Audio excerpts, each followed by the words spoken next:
like-minded individuals. Drew is great, so passionate. I just love the work you do. You're one of my favorite people on air. They hate anyone that's truly on the front lines. That is why they want to stop us. That is why they want to censor us. That is why they want to shut us up.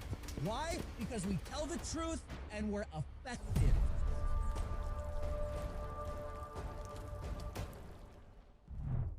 What's going on, thought criminals? Welcome to Frontlines. I am your host, Drew Hernandez. I've been telling you guys, we are going to continue to document the formerly known southern border invasion, the collapse of American sovereignty. We're going to continue to document these people being deployed into American cities, hotels, neighborhoods, suburbs, you name it, several different geographical locations, states into the U.S. These people are being put on planes, they're being put on trains, and they're being deployed into your homeland. For what reason? To replace you. So our reporters, our based Frontlines reporters, Savanah Hernandez has this amazing expose and piece that we're going to show you tonight. From New York, she did an interview with a whistleblower who worked inside an illegal invader hotel. The whistleblower, named Carlos Arellano, gives a tell story of what the real situation of the hotels are like with the illegals inside of them. He mentions 10 to 14-year-old kids getting drunk, trashed hotel rooms. They're armed with weapons. Oh, but you're not allowed to have the Second Amendment as a law-abiding citizen, but the illegals can have guns in a hotel. Violence and theft from local stores. Take a look at this. So in the hotel, we have close to 5,000 migrants. It's the biggest hotel out there that's housing migrants. They housed 5,000 people together in 28 floors. I was a side administrator at the Row Hotel. Anything involving this hotel, I was helping run it. Everything ranging from doctor's visits to medication is paid for the migrants. Anything you can possibly think of, it's being given to them. I believe we have a document where car seats can also be provided for the migrants as well, correct? Yes, car seats, cribs for newborns. There's, I want to say, at least 2 to 3 babies a week being born at this hotel. The migrants being in those hotels have destroyed them. There's a lot of alcohol in these rooms. Housekeeping is there all week, and they'll clean it, and by the end of the night, there's kids getting drunk together. There's people hooking up with each other. There's multiple guns in these rooms as well. The alarming thing is that this hotel is meant to be a family hotel. I saw one of the migrants sticking alcohol into their children's backpack, and they stick them in the children's backpack because they know we wouldn't dare to check a child's backpack. They do this kind of stuff all the time, whether it be drugs, whether it be alcohol, whether it be a gun. They stick it in the strollers, under the baby. You were actually showing me some text messages between a social worker about a drunk 10-year-old in this hotel. Can you talk to us about what happened there? Yeah, it was a drunk 10-year-old who was caught with a 14 and a 12-year-old, and all 3 of them were intoxicated. And when we looked them up in the system, the parents had checked out 2 days ago. So their parents just left them there? Yeah, the parents will leave the kids unattended in the hotel. We heard a security guard start yelling, there's a gun on site, there's a gun on site. It was probably an upset person that we had kicked out of the hotel. I myself had been assaulted. I've seen other people get assaulted. I've had threats saying, we'll be waiting for you guys outside. There's been times where staff has had to be, escorted to their cars, to their trains. Because the migrants are threatening them. Yeah. Often at times there was migrants causing chaos with shoplifting. The one instant where I showed you that video, aside from being caught shoplifting, they started getting physical. And a lot of the times it was, go calm the migrant down, get him inside the hotel. This hotel is pretty much collapsing. One thing that I saw was the maintenance requests. And in these maintenance requests, it ranged from mold in the ceilings to mold in the walls to power outages in 10 rooms in one floor. The electrical infrastructure in this hotel is fried. We have everything from power outages to fires going off. The lobby ceiling, we've had that fall. And it's been flat out said by every agency in that hotel that they're just waiting for it to collapse. But the city does not want to start the process of getting them out because it's 5,000 people. So it's either going to start a riot, or during the riot, it's going to collapse the hotel because they don't want to leave the hotel. They love the location. Who wouldn't love, living free next to Times Square? A lot of the migrants told me they could see the ball drop from their window. I've been doing this for 5 years, and in my 5 years, this has been the worst experience by far. The city of New York does not know what they're doing, and it's only going to get worse from here. Incredible piece. This is the reality of what's happening to your country. The replacement migration, it is accelerating. It is already being implemented to replace you, the American citizen. This is what happens when the third world gets imported into the United States of America. Culture changes. Law and order leaves. Chaos comes. Violence rises. Illegals running around, armed. Oh, the illegals could have guns, but not the 2A law-abiding patriot. They got drugs. The kids, the parents are leaving the children unattended. Okay, this is the kind of stuff, this is the kind of chaos you're going to get when you import the third world into the United States of America. But this is what they want. Why do they choose places like New York? Why do they choose places like California? Because the New World Order and the globalists, the commies, the Satanists, the pawns of Satan, the agents of Lucifer, they use that as their testing grounds. They roll their agendas out east, west coast before they roll it out across the entire United States because they know they're super woke, super blue, and they can just get away with everything there because they got governors that are just in the palm of their hands and mayors as well. So that's why they deploy their agendas, they deploy their ideas, they deploy what they really want to deploy across the entire United States of America. And these people are being deployed across the entire United States of America. You at home, Base.Criminal, you may not fly frequently, but I'll tell you, if you do fly frequently, all right, commercial airlines, you see these people getting put on planes. They get ahead of you in the TSA. All right, these people give a slap on the wrist. The TSA gives a slap on the wrist to the illegals because they could never do anything wrong, right? But the Americans are the ones that are the threat that need to be checked because the Americans are the ones that are the real domestic terrorists, the real mega Republicans that are going to destroy this country. This is exactly why it's America Last. Because America Last means the globalists are going to install their agenda to dismantle American sovereignty and replace every single one of you. What you just watched is being rolled out across the entire United States of America. This is why we're going to continue to document this. If nobody else will, we will. Because people need to see the reality that this formerly known southern border invasion, all right, doesn't stop there. Doesn't stop south of Texas. Doesn't stop south of Arizona. Doesn't stop south of New Mexico. Doesn't stop South California, you name it. This is coming to you. It's already here. The agenda is here. It's not coming, all right? These people are here to simply replace you for a controllable class. That's why everyone is getting demonized. That's why everyone is being called a mega Republican and an extremist, because you demonize the public, anyone that's a patriot, anyone that comes out with any type of patriotism, saying we love America, put America first. No, that's white supremacist. That's racist. For the past few years, we've been seeing that, haven't we? It's been developing and increasing, the attack of the American from the so-called Americans, right? From the left and the right. You get these radical communists, these radical globalists, obviously on the left, and also the conservatives on the right that are afraid to come out and speak anything, all right? They want to fight the culture war. When it comes down to it, they're not there. They're afraid to say anything. All right? These type of rhino individuals All of these people are pushing us further and further and further into this new world order where there is no American sovereignty. There is no American citizenship. There is no American autonomy. Okay? It is nothing but a global citizen.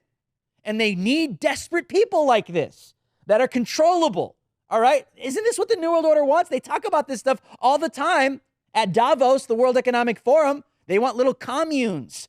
They want to just stack thousands of people in one place. 10-minute cities where there's thousands just living on top of each other because that's just sustainable.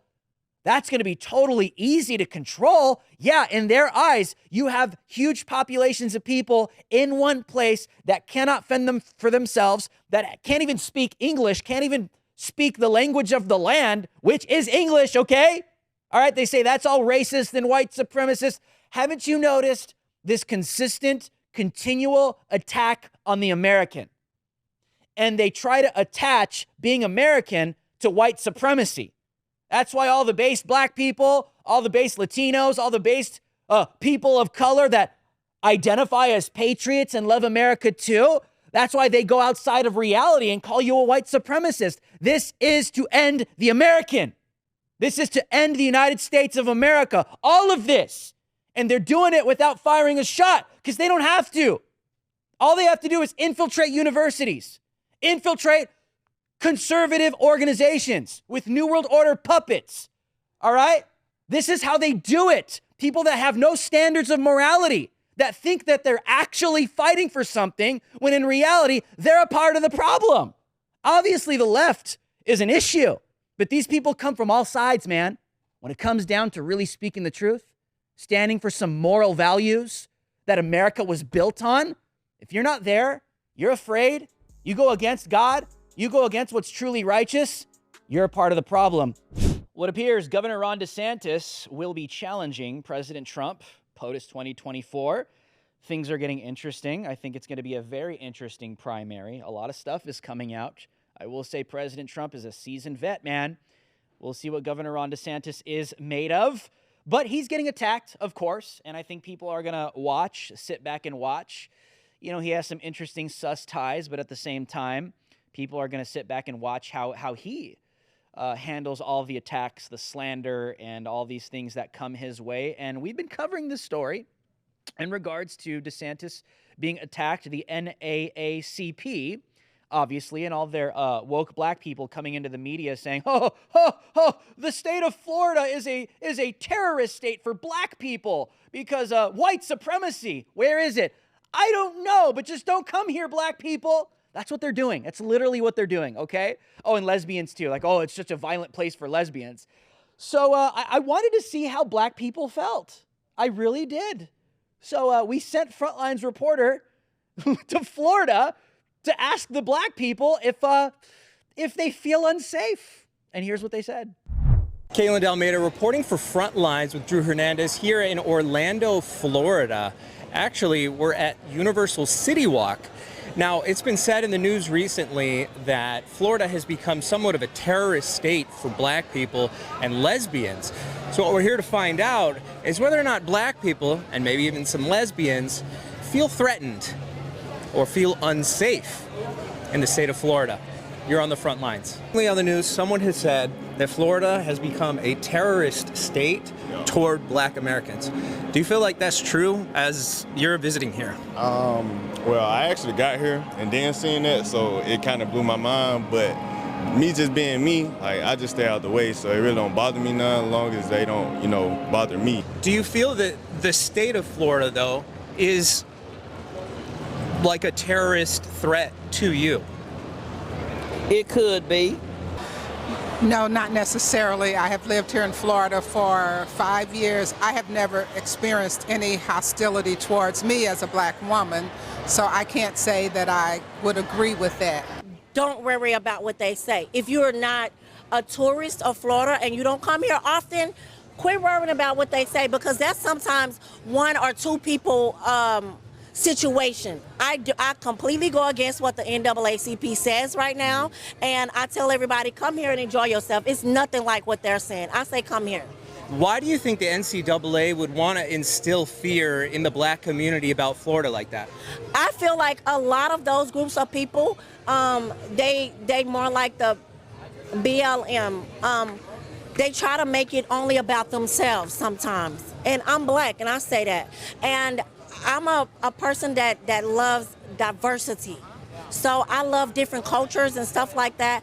I don't think a lot of people should basically just put the attention on one culture. Do you feel unsafe just like being here, or is there anywhere in the U.S. that you'd feel more safe? Nah, I'm protected by God and God only, so I don't really fear nothing but God. So me personally, like, I really, go as every day. I'm protected, so I ain't worried about none of that. You a Christian? Yes. Amen. Amen, brother.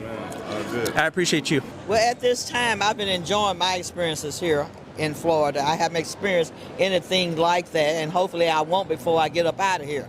Okay? No, I don't believe everything that social media tells me. I'm in Florida now, and I don't see anything racist about it. I just think people just want to talk about the black race card and stuff like that, but that's not happening. I'm 46 and nothing has happened to me. I've lived in Florida 33 years, nothing, so I don't know what they're talking about. I live here. I am visiting this city, and to a certain point, yes, it is true. Do you think Florida is safer as a black American than, say, like South Chicago?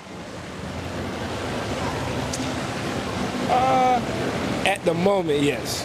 I don't see a lot of things happening on the national news to lead me to think that this wasn't a safe trip for me and my family to come on. So I think probably a bad statement without necessarily having all the facts. So if there was anyone to fear, who would it be?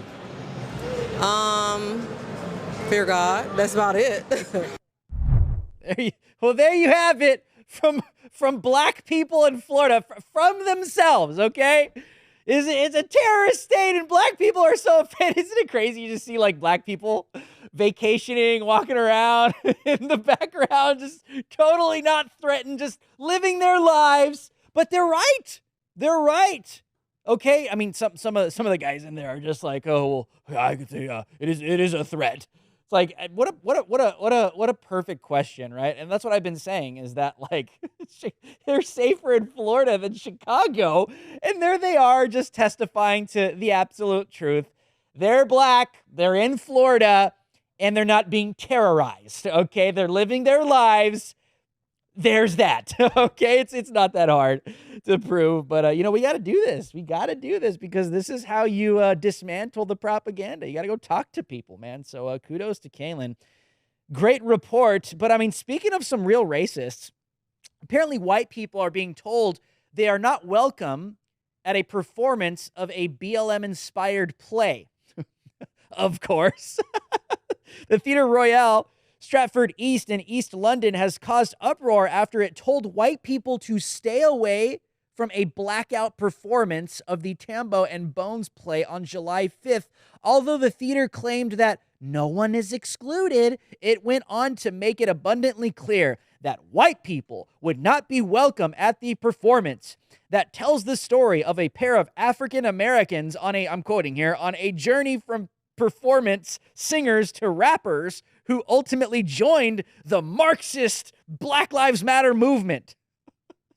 The play Blackout is telling black people they can enjoy the show free from the white gaze. And no, not the white gay people. The white gaze. Those white people are going to be looking at you wrong, blacks. They're going to be looking at you. They're going to be looking at you with all that racism, with those blue eyes. You can't stand that white gaze. Those white gays, they're looking at you the wrong way. It's like, I can't stand white people looking at me because that's racist. These people are so pathetic. They're so pathetic. You can't even be in the same room with a white person because they're looking at me wrong. The way you're looking at me is offensive. These people, man. Oh my gosh. Like, how could you be so cucked out? How could you be such a loser? You know what I mean? You're offended by the way somebody looks at you. Obviously, if you're like a female and some pervert's just like looking you up and down and vice versa, I get it. But I mean, the white gaze. What is the white gaze? Can anyone tell me what that means? What is that? What is the white gaze? I've never seen it. I don't know what the hell these people are talking about. It just doesn't make any sense. What is it, guys? Let me know. Send me a video. Tag me on Twitter. Tag me on Getter. I don't know. Someone, what is the white gaze? Is it a threat to my existence? Is it a threat to me? Is it a threat to my skin color? The white gaze, I can't handle it. There's like laser beams popping out of a white person's eyeballs to like incinerate the black person, incinerate the POC. I don't know. I'm serious. I'm seriously confused. I don't know what this means. But apparently these people do because they're the real racists. But on a serious note, the head of the World Health Organization has come out and proclaimed the next pandemic will be even deadlier than COVID, all right? Warns the World Health Organization. The head of the World Health Organization warned that the world must prepare for the next pandemic, which could be even deadlier than COVID-19 pandemic. Dr. Tedros sounded an alarm that the COVID-19 pandemic is far from over. This is what he said. The threat of another variant emerging that causes new surges of disease and death remains, and the threat of another pathogen emerging with even deadlier potential remains. He said, when the next pandemic comes knocking, and it will, these are quotes, we must be ready to answer decisively, collectively, and equitably. Isn't it interesting how the World Health Organization, the WHO, the globalist elites, they just all can anticipate when the next pandemic is going to come because these people are launching their bioweapons, they're launching their agendas, they're attacking humanity, they want to depopulate the earth, they want to eliminate you. We have a lot on the horizon, ladies and gentlemen. These Satanists are not holding back. 2020 was a test run. We'll see what comes next, but like the black people said in Kalen's video, fear God. My name is Drew Hernandez. These are the Frontlines. I'll see you guys on the next one. What's going on, Thought Criminals? My name is Drew Hernandez, and I want to invite you to join me every night on the Frontlines. You can watch new episodes weeknights on Real America's Voice and Rumble. We're avoiding the commies censoring us over on YouTube, so subscribe to our Rumble page to get even more Frontlines content you won't see anywhere else.